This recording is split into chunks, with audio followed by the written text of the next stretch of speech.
Live from Tirana në Top Albania Radio. Ditën e sotme në këtë të premtë të datës 5 dhjetor, për pak të thash 5 janar, por jo, jemi ende në 5 dhjetor 2025 për të diskutuar në fakt për një temë shumë interesante. Aliona Jonuzi është me në studio, psikologe dhe jo vetëm, apo jo, mirë se vjen në program. Mirë se të gjeta. Kënaqësi që të kemi sot në studio pavarësisht që ju keni folur, mediat kanë folur, rrjetet sociale flasin se si të kurojmë, si të trajtojmë, si të përqafojmë ankthin, si të trajtojmë ato dhe të gjitha problemet që lidhen me shëndetin mendor apo shëndetin emocional. Fatkeqësisht Aliona ka ende një grup individësh që besojnë që ankthi apo problemet të shëndetit mendor mund të përkasin pushtimit të shpirtrave apo të djajve. Dua të jem shumë i kujdesshëm sot me detajet, sepse çdo fjalë e thënë keq nga ne mund të keq interpretohet, por ky emision sot po bëhet për të sqaruar pra pikërisht të grup individësh që mendojnë se ankthi ka të bëjë me pushtimin e shpirtrave dhe shëro duke bërë ca rituale që ne në përditshmëri i themi yshtje, duke besuar tek hudra apo duke më keq akoma duke i stigmatizuar këta njerëz që e kanë këtë problem të shëndetit mendor apo emocional. Kështu që fatkeqësisht më duket sikur do të rikthehemi edhe një herë nga e para, t'i shpjegojmë njerëzve çfarë është ankthi. Patjetër. Biles nga ai emisioni që ripostove dhe ti, më erdhen shumë komente, a është e vërtet kjo, domethënë njerëzit panikosu, pra këto vetëm shtuan më shumë ankthin. Pikërisht pra. Dhe shtuan më shumë punën dhe le të themi në pjesën e sqarimit, pra në pjesën e sensibilizimit. Në qoftë ajo do ishte vërtet, do ishin hedhur gjitha teoritë të tjera poshtë, pra ana shkencore, mira ana shkencore, edhe ana mjekësore, pastaj sepse për këto gjëra ekziston edhe ilaçe, nëse nuk do flasim edhe për psikologjinë fare, ekziston edhe ana mjekësore që i kuron. Pra, si fillim, unë do e konceptoj se çfarë është ankthi. Ankthi është një gjendje. Le ta nisim me këtë. Është folur shumë, po thash pra, me sa duket ende kemi punë, madje nuk e di, po shija një video dje skandaloze për mos kaluar nga tema në temë, që disa studentë mjekësisë nuk dinin të shpjegonin se çfarë ishte HIV-AIDS, po nejse, temë tjetër kjo dhe besoj që do e trajtojmë shumë shpejt. Çfarë është ankthi në aspektin shkencor? T'ia shpjegojmë shqiptarëve. Shqiptarëve. Atëherë, ankthi është një gjendje emocionale, cila vjen pas një traume, pas një gjendje të rënduar stresi. Me ngarkuar stresi. Pra, një traume për dikë, trauma është një fjalë shumë e madhe, është një fjalë shumë e rënduar. Por trauma mund quhet edhe thjesht lëvizja nga një shteti në shtet, nga qyteti në qytet, erdhe nga Tirana, shkoj nga Tirana në Durrës, ti po përjeton një traumë. Më pas kemi rastet e shumta të tipit lindje të nëna që kalon në fazën e post-traumit, që po ashtu mund sjellin gjendjen e ankthit. Kemi rastet e ndonjë ndarje, shkëputje, raste bullizmi, domethënë gjitha këto mund ndërrim të ambient të punës, problematiket në punë nga më të ndryshme, me hoqje nga puna, dhash dorëheqje pas kaq vitesh etj. Mungesave të besimit po në situata të ndryshme, pra situatat që sjellin ankthin të shoqëruar janë dhe me uljen e vetbesimit dhe mungesën e kufirit personal në shumicën e rasteve. Pra këto përfshihen 3 në 1 themi. Dhe nëse do ishte vërtet ajo teoria e pushtimit, ne nuk do mund punonim me këto në psikologji, nuk do kishim raste të suksesshme, nuk do kishim mjekime që po ekzistojnë dhe mjekime në momentin që ne nuk arrim të menaxhojmë ato simptoma fizike, nëse kalon një kufi që ti nuk po arrin dot ti menaxhosh më emocionet e tua ose më ato simptomat rrafit e shpeshta të zemrës, nuk po mbushesh dot me frymë etj, dridhje të ndryshme, ata pjesën e vertigo që të merren mend etj. Kështu që nuk është ashtu siç thuaj. A ka ndonjë bazë shkencore që vërteton, unë po të pyetje retorike për publikun. A ka ndonjë bazë shkencore që vërteton se ankthi lidhet me fuqitë mbinatyrshme? Fuqitë mbinatyrshme me sa di unë jo. Por ka në biologji, në fiziologji, gjitha këto shkruan se çfarë është ankthi. Pra është diçka biologjike. Pra nuk ka asnjë fakt që vërteton që ankthi lidhet me pushtime demonash apo fuqitë mbinatyrshme. Jo, po ashtu i bie, nëse do flasim troç tani, hajde po marrim që po që ka vërtet, i bie që 90% të personave që neve na rrethojnë që kanë të pushtuar. Po, dhe ti dhe unë ankthi është sëmundja e shekullit, thon. unë nuk do të cilësoja si një sëmundje, sepse është një gjendje emocionale. Pra unë mund ta kem, nesër mund mos ta kem. Pra, në momenti që unë përjetova, po flasin tani për gjërat personale, në momenti që unë përjetova humbjen e babait, unë 2 muaj pas unë kisha gjendje ankthi.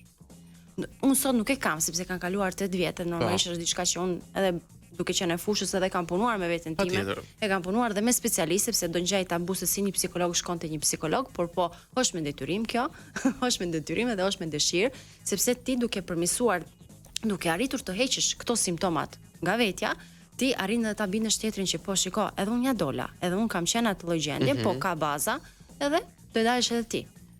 Pse mendon që ende në prag të 2026-s edhe pak ditë futemi në një vit të ri, ende qarkullojnë këto mite? Kush i ushqen këto mite?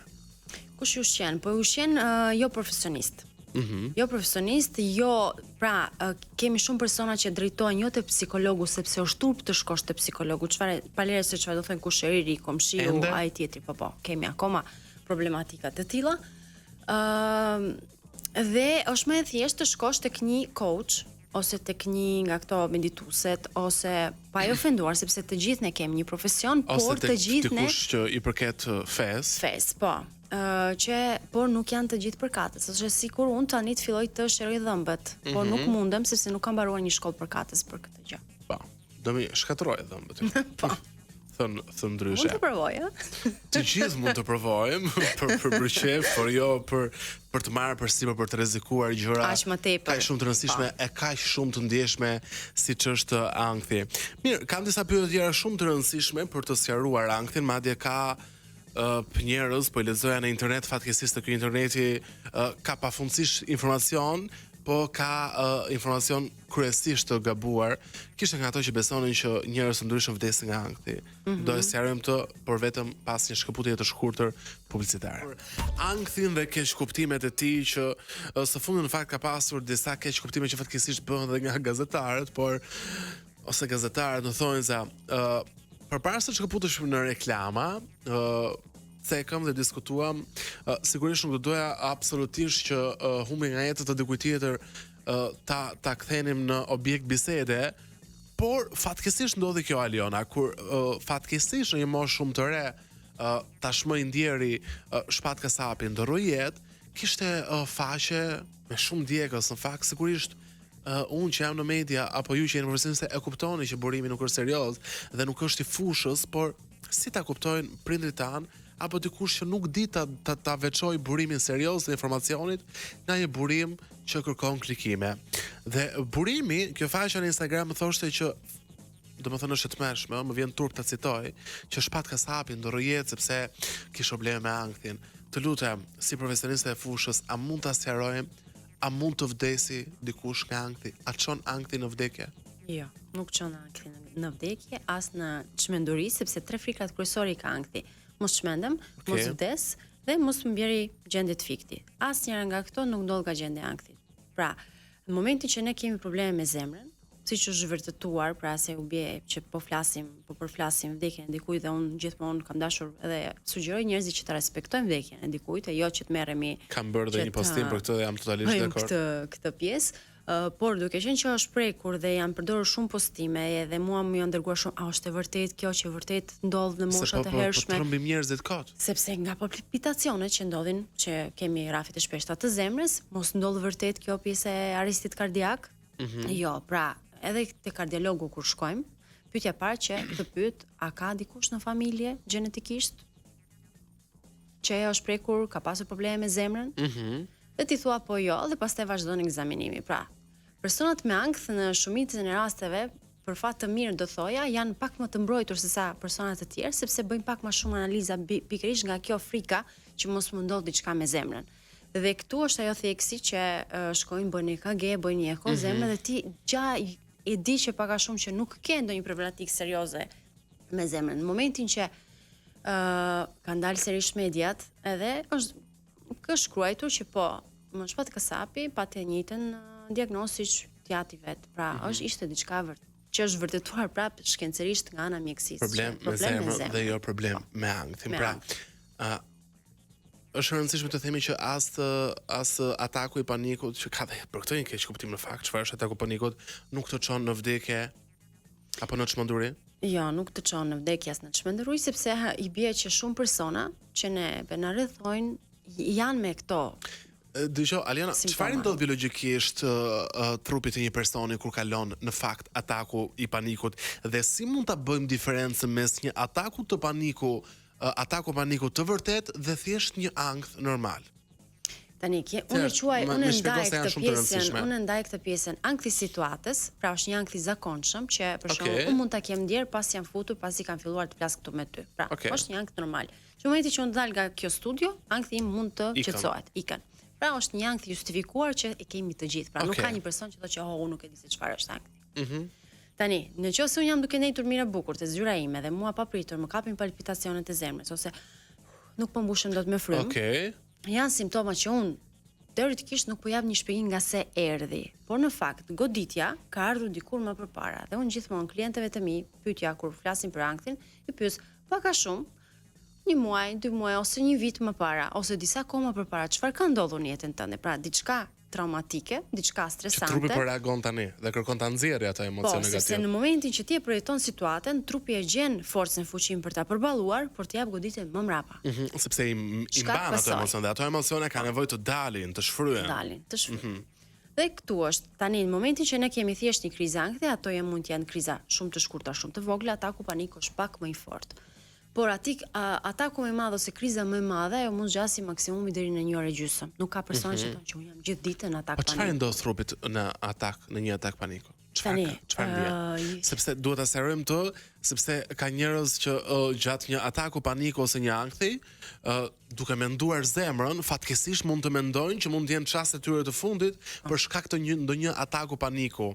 E kemi ne aftësinë tani në studio ta bëjmë diferencën mes shenjave të atakut panikut, që nuk ka kohë të mendosh, do shumë shpejt, është rëndësishme për ta tekstuar, nuk jam i fushës për ka gjë e di, ankthit dhe atakut të panikut. Si të jemi koshient, të ndajmë këto të trija nga njëra tjetra, që mos të shëm vetës më shumë mendime negative dhe mos të shëm vetën në një gjendje më të keqe.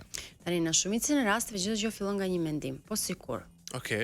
Ose ndodhi ndonjë situatë e frikshme për ty, nuk e di, situatë me fëmijën, ndonjë situatë rastësore, dhe ti u friksove, filloi mendimi, po sikur të më ndodhi mua. Këtu fillojnë palpitacionet e zemrës. Nga këto, automatikisht ti vazhdove filmin horror në mendjen tënde. Kaloj, sepse truri ka... Por është i njëjti efekt, pra, ky efekt i zemrës, kjo palpitacion është e njëjta sikur unë them tani Ronaldo Show mi bëj këtu 10 skuace. Njëjta gjë është. Pra, trupi do pompoj, zemra do pompoj gjakun, edhe nëse ne do bëjmë një matje të pulsit siç bëjnë zakonisht personat me ankth, ne do shikojmë që edhe ti që je në gjendje të qeta aktualisht po bën një diçka sportive, ti po të rriten ato, janë njësoj. Dhe një person që duke kaluar në atak paniku, por në ato momente nga paniku personi nuk mendon. Edhe fillon i beson këtyre simptomave dhe fokusohet komplet në atë gjendjen çfarë është duke ndodhur me të. Pra, ja zemra, ja tani do fillojmë pirja. Ja tani unë nuk po më mbushem me frym, dikush kam pasur raste që uleshin për tokë sepse ndjeni që mua tani do mbjerë gjendja të fiktit, por në fakt nuk ndodhte absolutisht asgjë sepse pas disa minutash gjendja stabilizohesh. Kisha edhe nga ata që shkonin me vrap në urgjencë. Që të merrin ndonjë serum, ndonjë qetësues nga këto tipiket gjilpërat e shpejta, magjike, qetësuese. Efekti placebo. Okej, është edhe vërtet efekti placebo, se ka disa persona që sa ja u injektojnë, bëra më mirë. Ke edhe efektin që kam pasur një kliente që thoshte kam arritur aq mirë ta kuptoja veten që kur i thoja taksistit më çoj deri te QSUT-ja, sa afrohesha qetësohesha, i thash okay, ktheu mbrapsht tani. Po. Placebo pra. Dgjoj, është shumë e rëndësishme të flasim për këto edhe për të bërë diferencën mes miteve, keq kuptimeve dhe të vërtetave, sepse mbaj mend Aliona gjatë Big Brother VIP 4-s, duke qenë se Egli fliste për atakun e panikut dhe shumë mirë bëri që foli, sepse për probleme të tilla unë mendoj që vazhdimisht duhet folur. Çfarë ndodhte? Besoj në popullatën tonë njeh shumë pak se term ataku i panikut. Ishte ende një gjë shumë e freskët dhe dëgjoja shumë njerëz që në gjendje shumë normale ankthi, po kaloj atak paniku. Pra duhet mendoj që duhet të flasim dhe duhet t'i sqarojmë në fakt çfarë është njëra e çfarë është tjetra. Me aq informacion se sa ke një arrest kardiak, të lë kohë të mendosh siç të lë ankthi apo ataku i panikut? Shiko, një arrest kardiak, duke qenë që kam pasur dhe pak baza mjekësore, ai jap disa simptoma më para. Dhe personat kanë një ankesë paraprake të tillë. Okej, kemi edhe nga personat që kalojnë infarkt normalisht dhe është ta prap. Por nëse pyeten, zakonisht ka një ankesë personi, zakonisht janë ato, vjen sikur për të vjell. Kam një dopsi, një këputje trupi, por edhe këtu ngatrohen njerëzit, se këputja trupit jep edhe gjendje ankthit. Në momentin që ti e luftove krizën tënde, ty t'jep këputje, sepse ti ishe komplet i fokusuar të luftoja atë emocionin aq të fortë që ti kishe. Kjo është ajo pjesë e diferencës. Por arresti kardiak gjithmonë do kthehemi te kjo, janë tek persona që kanë një problem me zemrën, që ne vërtetojmë shumë lehtësisht duke shkuar tek duke bërë një EKG. Një EKG zemre që në gjithë shtetet e botës ti e ke paktën një herë në vit, e kemi detyrim ta bësh. Si ai check-upi i zakonshëm që merr shumë pak kohë, është rëndësishme ta themi, merr tmerrsisht shumë pak kohë dhe mund të jemi shumë herë më të qetë pastaj nëse mund të kemi probleme me ankthin apo gjën të bulese për të mos kaluar në skenare të tilla, sepse truri është i krijuar për të mbijetuar e për ta ndjerë çdo gjë si rrezik, se është edhe kjo e rëndësishme për ta thënë. Do të shkëputemi edhe një herë në një hapësirë të shkurtër të reklamash dhe rikthehemi shpejt në program. Ish në tras me ty të drejt për drejt, Aliona Jonuzi, zënë dhe zotrinj, psikologe, sot me ne në studio për të vazhduar bisedën shumë të rëndësishme rreth të vërtetave të ankthit dhe problemeve të shëndetit emocional dhe mendor dhe miteve që shpesh trumpetohen dhe fliten fatkeqësisht të lirshëm edhe në studio televizive që lidhen pastaj me fuqi të mbinatyrshme e të tjerë. Cila është gjëja më absurde që ke dëgjuar gjatë rrugtimit tënd në këtë fushë? Që ke thënë pse ka dhe njerëz që mendojnë kështu? Oj, ka aq shumë gjëra gjatë këtyre 10 viteve që s'kam dëgjuar këtu në Shqipëri, se 11 u bën që kam marrë në Shqipëri. Nuk e di, që nga këto që kam provuar të gjitha, edhe te hoxha kam shkuar dhe tani kam marrë, domethënë mua më lën si opsion të fundit. Pra vjen hoxha, pastaj vjen psikologu. Gjithë vijnë të tjerët, kam shkuar këtej, kam shkuar andej, edhe te plakat, diku andej këtej në Nga këto që yshtin. Nga këto që yshtin, sheqer e kripe, nuk e di nga këto. Dëshiron me sheqer. Po, te hoxha po, dhe pastaj përfundojnë tek psikologu, sepse shqyr gjendet dikush në farefis që thotë që shikoj mos është diçka shëndetësore. Sa e çuditshme është njeriu që mendon që beson fort dhe beson tek Zoti dhe pastaj forcën e Zotit e kërkon tek një njeri tjetër si vetja, që është hoxha apo një grua që mendojnë që mund të ketë fuqi të mbinatyrshme për të bërë mirë në jetë. Kjo unë nuk di më çfarë të them, por që të ndodh shpesh, të ndodh që të thon kështu që ti je i fundit që po provoj. Opsioni i fundit. Okej. Shpresojmë dash që t'ja dalim bashkë atëherë. Domethënë e marr edhe unë me shaka sepse nuk ke çfarë bëjemi në realitetin e tillë. Dhe prindrit tan e kanë këtë koncept që po, hajde shkojmë te dikush sepse mund të jetë kjo pjesa e magjisë, mësyshit e tjerë, sepse këto situatat ndodhin para. Por unë shpesh i kthej klientët dhe i them, shiko, ankthi ka ekzistuar gjithmonë, thjesht ky 15 vjeçari i fundit po e mërton këtë si ankth. Por pleqt gjyshrit tanë thoni, po më ka ardhur si një debolezë. Po më vjen si çik shtëpia vërdall. Domethënë gjitha këto fjalët popullore që ne kemi dëgjuar, ose më ka rënë sheqeri. Jam pa qef, duhet shtrihem ose nuk më dilet sot. Domethënë gjitha këto kanë ekzistuar, thjesht nuk e kanë pasur bashkë të bashkuara të përmbledhim dhe të japim një emërtim. Po gjitha ata kanë jetuar dikur ankthin. E ka qenë diçka normale. Ke nga ata që kur dilin në mbledhje, shkonin në mbledhje të prindërve, të fëmijëve, e përjetonin ose nuk më pëlqejnë mua këto turmat.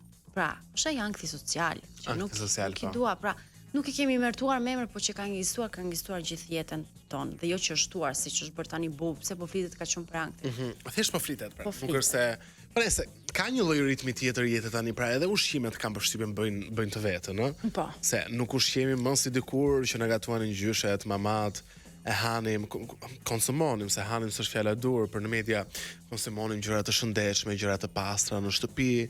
Tani konsumon shumë suflaqe, shumë pica, shumë pije energjike, se edhe këto kanë ndikimin e vet. Sidomos Shumë pijet kafeinë. energjike, shumë kafja, ato ndikojnë ndërmendje. Edhe aktiviteti fizik pasiv. Po, njerëzit lëvizin më pak, ka më shumë makina, ka më shumë ashensor, ka më shumë jetë në qytet, pra duket sikur gjithë Shqipëria është vendosur në Tiranë. Pra, e di çfarë ndjej Aliona që në fshat njerëzit mund të kenë më shumë vështirësi, mund të kenë të tjera probleme, pra tipologjia e problemeve ndryshon nga qyteti në fshat, por janë më të qetë.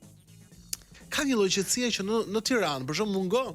Njerëzit tu janë shumë në gjendje alerti, në alert sepse të kanë bllokuar parkimin për dal nga shtëpia. Dakor, nuk ke këto, në alert ke edhe sepse nga ata që për shembull në fshat do diskutoj këtë pjesën e gjendjes ekonomike dhe ajo mund të shkaktoj gjendjen e aktit.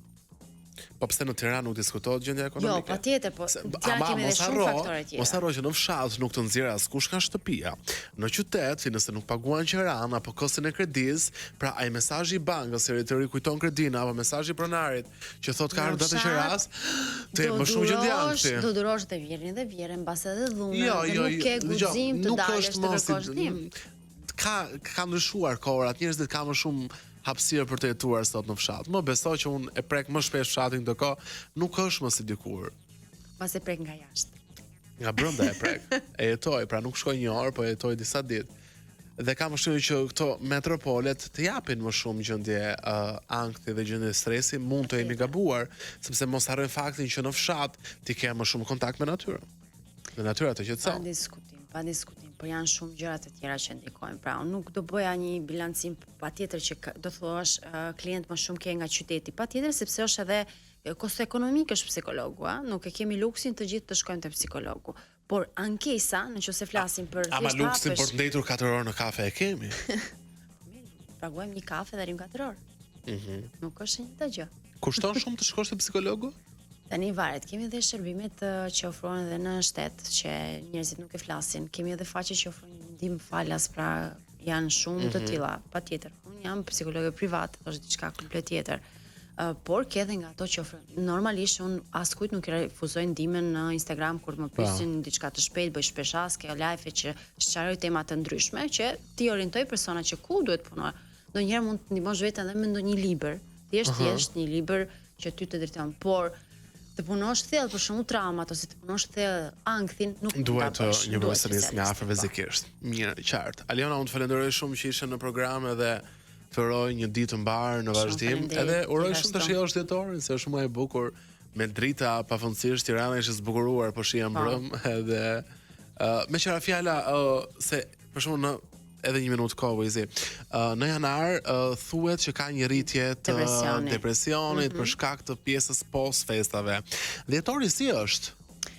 Shiko, ndikojnë festat për një rritje më të mirë emocional? Ke nga ato persona që mezi presin fundin e vitit sepse do mendoj çfarë do bëj, por ke nga ata që thonë që jam iku një vit kohë, fillojnë analizat se çfarë nuk kam arritur, çfarë kam vendosur si qëllim në fillim dhe nuk e kam arritur. Pra, dhjetori dhe janari e ka janë çik problematik. Qartë. Mirë, unë të falenderoj edhe një herë për që ishe në Live from Tirana. Ne shkëputemi këtu dhe rikthehemi pas pak program.